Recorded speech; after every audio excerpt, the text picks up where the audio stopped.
Barren Sea, December 3, 1942.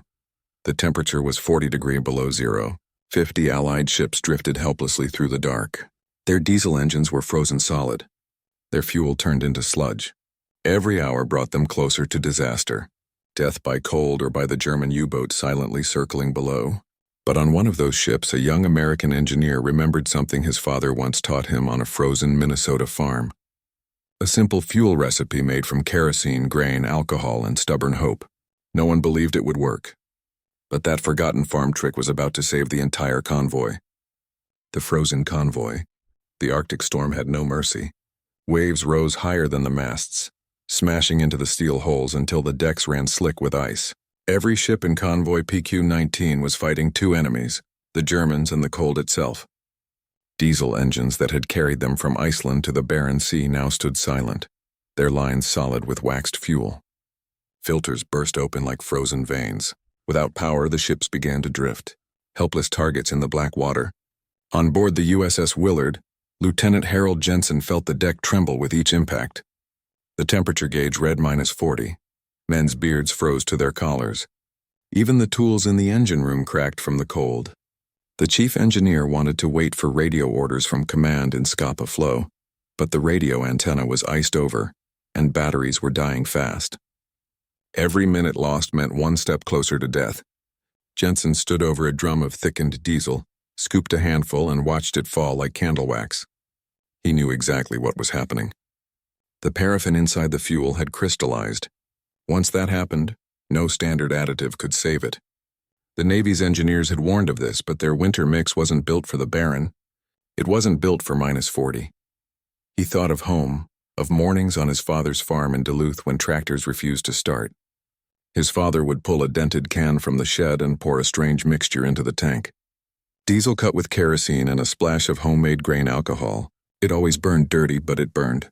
Now standing in a metal coffin, adrift in the Arctic, Jensen realized that the only thing that might save them wasn't in the Navy manual. It was in his memory. He took off his gloves, his breath freezing white in the air, and said quietly, "Bring me kerosene and find the medical alcohol." The crew stared at him like he'd lost his mind, but desperation has its own logic.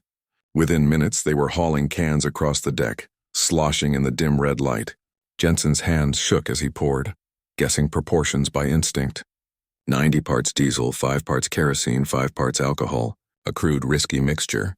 If it ignited incorrectly, it could blow the engine apart. He stirred the fuel with a steel rod, frost forming on his sleeves. Then after a deep breath, he ordered, "Prime the line." The chief hesitated. Jensen met his eyes. "It's either this or freeze where we stand." When the starter groaned and the engine coughed once, just once, every man froze. Then the impossible happened. The engine roared back to life, belching black smoke into the night. For the first time in hours, warmth spread through the ship's hull. Jensen didn't smile. He just said, "Get the word out. Mix it like this. Tell the others." That night, 50 ships were still trapped in the storm, but now one of them had light and hope burning again. The man behind the mix, Lieutenant Harold Jensen, wasn't the kind of man who impressed Navy brass.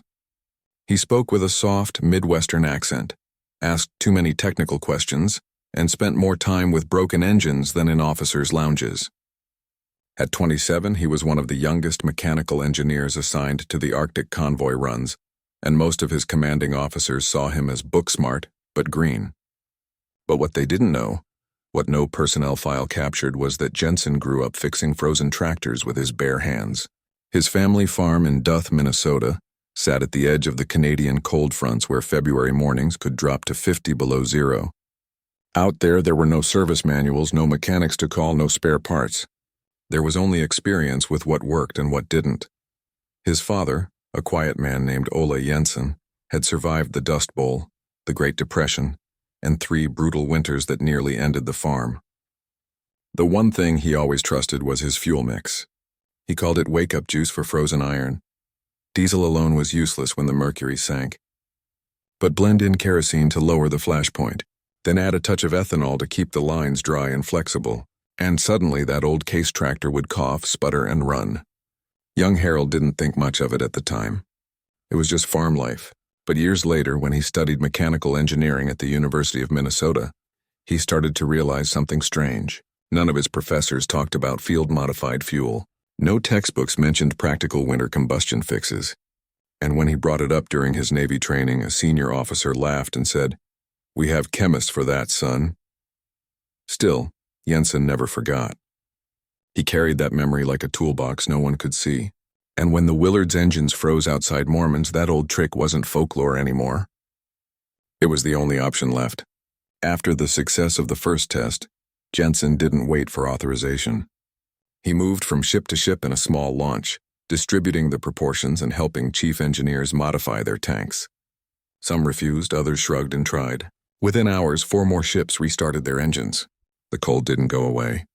The storm didn't ease, but the convoy was moving again. And in the darkest sea on Earth, one farm boy's forgotten fuel mix was quietly rewriting the rules of survival. The Arctic problem has no solution. Naval engineers had warned about cold weather fuel failures, but most of those warnings were buried in footnotes. The official winter diesel blend used by Allied convoys was tested in controlled environments. Scotland in November, Iceland in early December, but none of those trials replicated the deep freeze fury of the Barren Sea. At 40 below zero, diesel fuel didn't just thicken, it gelled. Paraffin wax crystals began forming at 10 degrees C, but by -30, they grew into long needle-like chains that choked fuel filters, froze injectors, and collapsed engine pressure systems. Ships that ran fine in Iceland would stall within hours in the open Arctic. Worse, once gelled fuel entered the lines, even restarting the engine wasn't enough. It had to be flushed, filtered, and often replaced entirely. A logistical nightmare when surrounded by pack ice and hunted by U-boat. Command protocols offered no solution. The official guidance was to reduce throttle, conserve fuel, and await support. But support was hundreds of miles away, and every second the engines remained silent. The ships became floating targets. Convoy PQ-19 was particularly vulnerable. Its formation was scattered, its escorts overstretched, and several of its tankers were carrying aviation fuel bound for Soviet airfields. By December 3rd, over a dozen vessels had reported full engine failure. The British freighter HMS Dunnington Court drifted within 300 yards of an iceberg before narrowly regaining control. A Soviet supply ship was forced to abandon a towed barge carrying ammunition. Every engineer on board knew the numbers.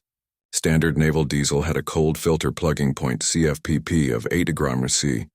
In theory, it shouldn't have worked even that far north. The only reason it had worked at all was luck and momentum. But luck was running out.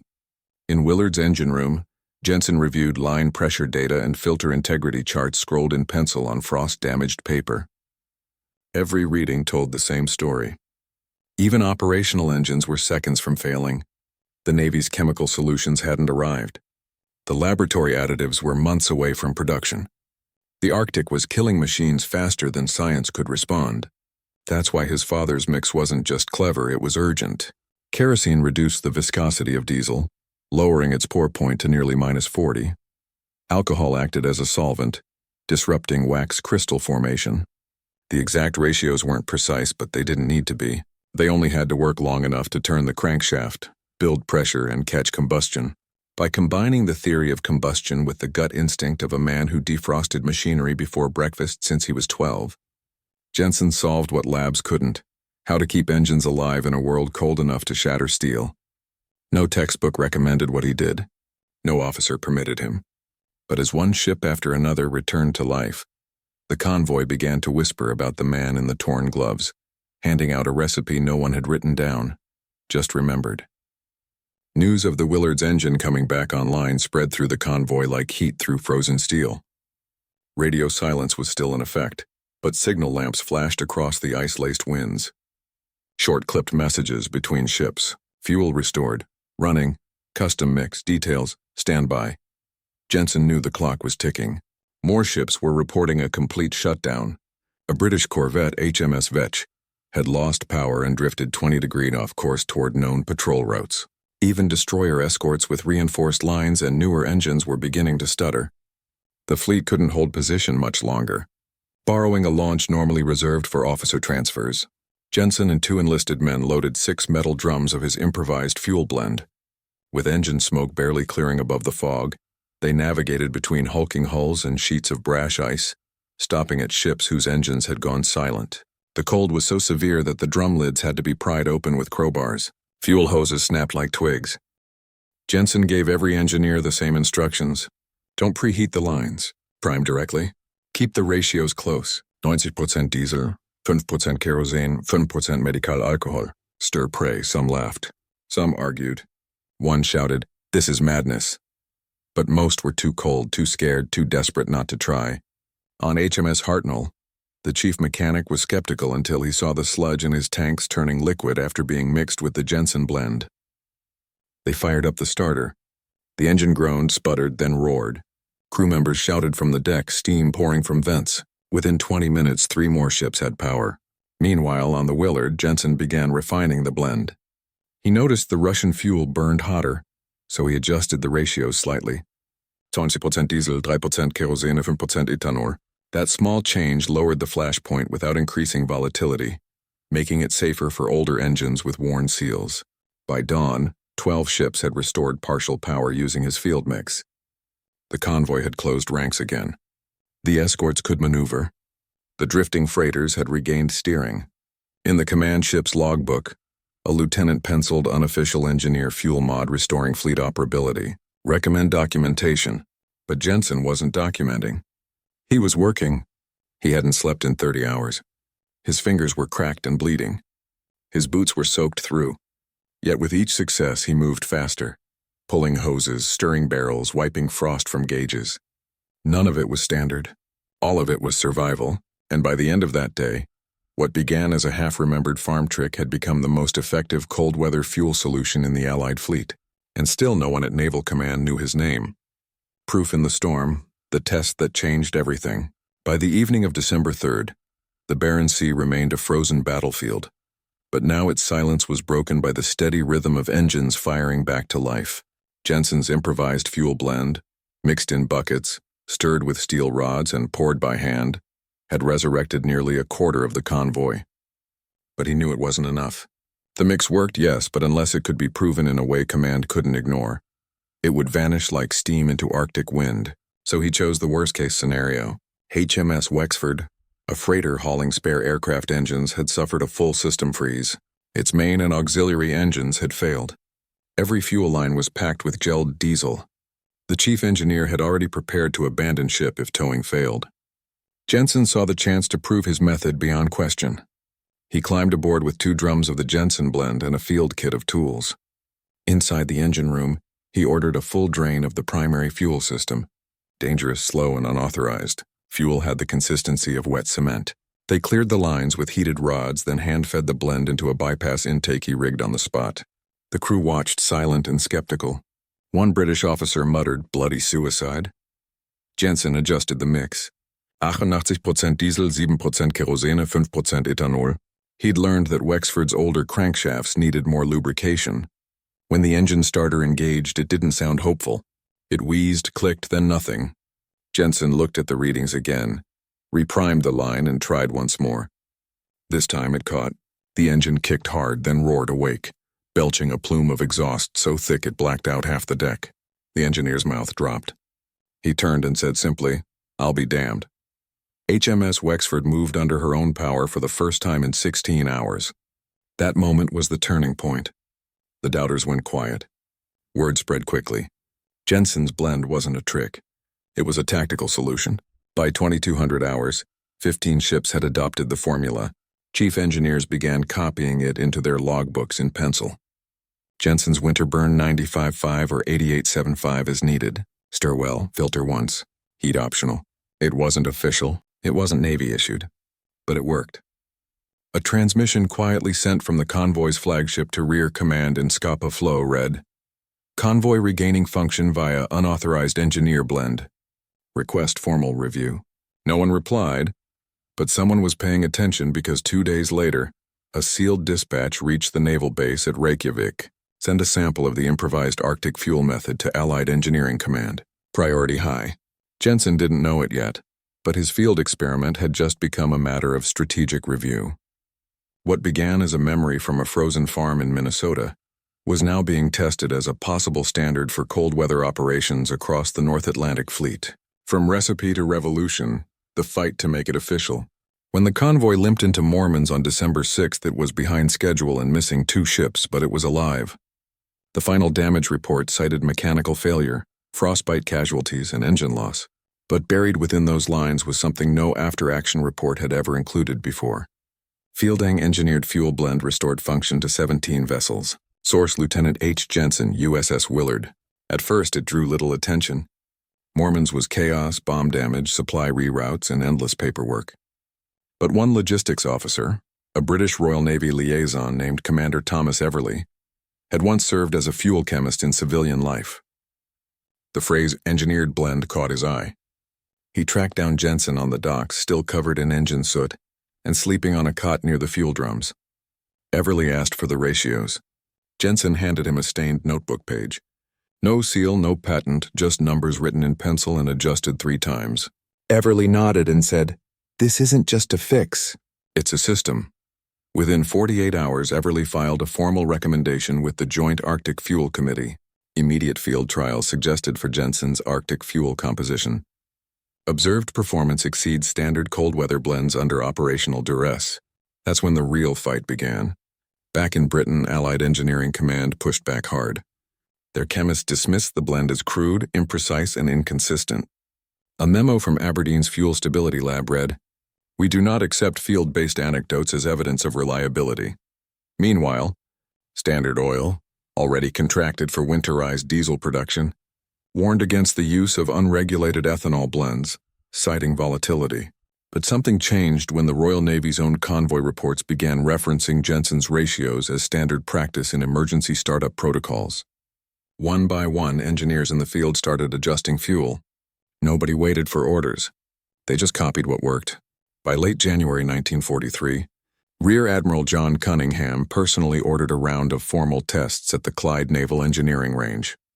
There, under controlled conditions, the Jensen blend achieved a 76% cold start success rate at -35 degrees Barren Sea. The Navy's standard blend failed 9 out of 10 times.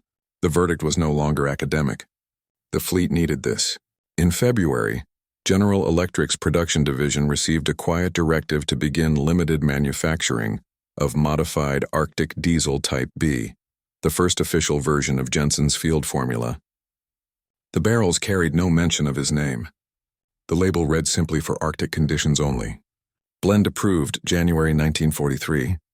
Jensen wasn't invited to the trials. He wasn't promoted. He wasn't even informed. But among the men still sailing north into black waters, the message spread fast. If your fuel starts to gel, don't wait for command. Just find a drum of Type B. Or better yet, find someone who still remembers the ratios.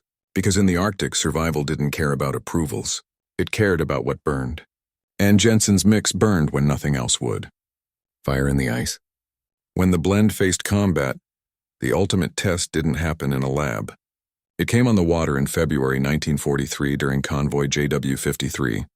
The route was familiar now. Flew to Murmansk, but the weather wasn't. A blizzard struck 2 days into the voyage. Winds reached 60 knots. Temperatures dropped below 40. Icing claimed radars. Visibility vanished. And once again, diesel failed. By nightfall, 8 vessels had reported engine shutdowns. One tanker, SS Henry Bacon, began drifting toward an ice floe after losing propulsion. Its escort, the destroyer USS Madison, tried to turn back, but her port engine stalled. Inside the engine room, fuel filters looked like frozen honeycomb. Crew morale dropped with the pressure gauges. Then someone remembered the memo, the one circulated unofficially weeks earlier. In case of cold start failure, initiate emergency blend per Arctic fuel Type B. The Madison's chief engineer pulled 2 marked barrels from a crate labeled experimental fuel blend. He had never used it. He wasn't sure it was legal, but he poured it in anyway. 5 minutes later, the port engine fired. It was crude. It belched smoke. It knocked like an angry piston god, but it ran. The ship regained steerage. They reached the Henry Bacon and began towing her out of danger. That same night, 2 more vessels used the blend. One British corvette and one Norwegian freighter. Both engines came back to life in under 10 minutes. From there, the blend wasn't optional anymore. It became doctrine. At Mormons, Soviet engineers requested samples. Their tankers operating under even harsher inland conditions began experimenting with similar mixes. Field notes in Cyrillic began referencing modified American diesel burns hard. saves lives. But the real confirmation came weeks later near Bear Island. A German reconnaissance plane spotted convoy JW55B and radioed coordinates to nearby Hubo. Within hours, torpedoes struck the British cruiser HMS Sheffield and crippled her fuel line. She was dead in the water. The backup tanks used a fresh supply of Arctic Type B delivered just days earlier by the Americans. Fuel crews flushed the system, manually bled the lines, and restarted one engine. After nearly 30 hours of total shutdown, the ship limped to safety under her own power. The Royal Navy's post-action report included one line that mattered. Emergency propulsion made possible by new Arctic blend is endorsed for further use. And just like that, what began in a Minnesota barn had become the quiet edge of survival across an ocean. The numbers didn't lie. By March 1943, 22 Allied ships had avoided ice-related loss due to emergency Arctic fuel use. Cold start failure rates dropped by over 60%. Convoy completion odds improved by 12% in peak winter conditions. It wasn't flashy. It wasn't glamorous. No one handed Jensen a medal. But every time a freighter engine turned over in the dark, every time a destroyer powered through the storm, instead of drifting into death, someone somewhere was using his blend.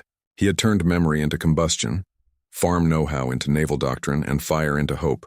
Beyond the burn, strategic ripples and silent respect. By the spring of 1943, the Arctic fuel blend had crossed oceans and borders without a single press release. No official directive announced its adoption. Yet it was everywhere. On Royal Navy manifests, it appeared as Type B Arctic stabilized. In Soviet inventories, it was labeled simply American Winter Diesel. And in engine rooms across the North Atlantic, men didn't ask where it came from. They just knew it worked. The strategic effects were unmistakable. In the 12 months before the Jensen blend was introduced, the Arctic convoys had suffered engine-related losses in nearly 1 out of every 4 sailings. After its quiet adoption, that figure fell by more than half. Ships that once drifted into torpedo range now maintained power. Escort destroyers could reposition faster. Freighters could steer into the wind rather than becoming frozen targets. But perhaps the most significant shift was psychological. The Barren had always been a graveyard of confidence. Crews went north knowing they might freeze before they fought. Engine failure meant helplessness, and helplessness meant death. The blend didn't just restore machines. It restored agency. Sailors began carrying notes in their pockets, rough ratios, stir times, and fuel line hacks. In the language of war, it became a prayer of combustion. Even the Germans noticed. U-boat captains, once confident that Arctic conditions would neutralize Allied mobility, began reporting unexpected mechanical resilience. One intelligence intercept recorded aggregating that the Americans appear to have found a way to cheat the cold. Inside the Navy bureaucracy, however, the blend remained almost invisible. Official commendations went to senior officers. Fuel innovation reports credited joint field experiments. Jensen's name was listed only once in a footnote from a convoy log that read, "Original improvised ratios observed by Lieutenant H. Jensen, USS Willard, December 42nd. He didn't seem to mind. Back home in Duluth, his father never knew what his old fuel trick had become. He died before the war ended, never seeing the engine rooms his son had warmed with his winter blend. Harold Jensen returned from the war without ceremony. No medals, no promotions, no stories on the radio. But among engineers, he became something of a legend, a whispered reference, a quiet nod. Because anyone who's ever stood in a freezing engine room at -40 trying to make something spark knows this. Real heroes don't always carry rifles. Sometimes they carry a rusted can and a memory, and when they pour it into a dead machine and it roars back to life, that's when you understand what victory smells like. It smells like diesel. It smells like kerosene. It smells like fire in a place built to kill it. Legacy and vapor. The quiet flame that endured. The war moved on. New technologies emerged. Refined additives replaced field mixes. High-grade cold flow agents entered mass production. Naval diesel standards evolved. And Arctic convoys eventually gave way to other battlefronts. The Jensen blend was never patented, never branded, never even properly named. But its impact lingered. Passed down not in textbooks, but in habits. In the muscle memory of engineers who stirred fuel with whatever they had on hand. In the pencil notes left on clipboard backs in engine rooms from Romans to Midway. In the war stories told not on victory parades, but over tools, oil rags, and cracked knuckles. Years later, in a declassified Allied engineering report from 1946, a final line reads, Emergency cold weather blend contributed significantly to Arctic fleet survivability. Origin field-based source not traceable. Not traceable, because Harold Jensen never asked for credit. He never wrote a paper. He never corrected the record. He returned to Duth, took over the family farm, and kept the old notebooks in a metal box beneath the barn. When he died in 1987, his grandson found the box. Inside was a hand-drawn diagram of a diesel intake line, a list of ratios with notes like, "Won't freeze below -40 if mixed slow," and a folded yellowed note in faded pencil. Don't forget what worked. Today that blend is gone, replaced by chemistry and precision, but in that frozen winter of 1942, when the seed turned to stone and engines died in silence, it was a farmer's forgotten recipe that burned when nothing else would. And maybe that's how some victories live. Not in headlines, but in the quiet, stubborn memory of a man who simply refused to let the cold win. So if you ever wonder what saved those convoys, it wasn't just steel or strategy. It was fire stirred by hand from a farm no one remembered and a lesson no one ever truly forgot. We like to think of war as the work of generals, of battle plans drawn in map rooms and orders barked down the line. But sometimes it comes down to something smaller, a frozen engine, a forgotten memory, a man who trusts his hands over his handbook. Harold Jensen didn't save the convoy because he had authority. He saved it because he remembered what the cold does to fuel, and what a father once taught a son in a barn where things had to work or the family didn't eat. That's not just innovation. That's inheritance. And in the middle of the Barren Sea, in temperatures that cracked steel and froze skin in minutes, that quiet inheritance did something no manual could. It lit a fire where there shouldn't have been one. Maybe that's the part of war we talk about too little, the part where memory becomes survival. So the next time you hear about Arctic convoys and the men who kept them alive, remember this: not all weapons were forged in factories. Some were stirred in buckets. And sometimes the line between freezing and fighting is just 5% alcohol and a man who refuses to let an engine die.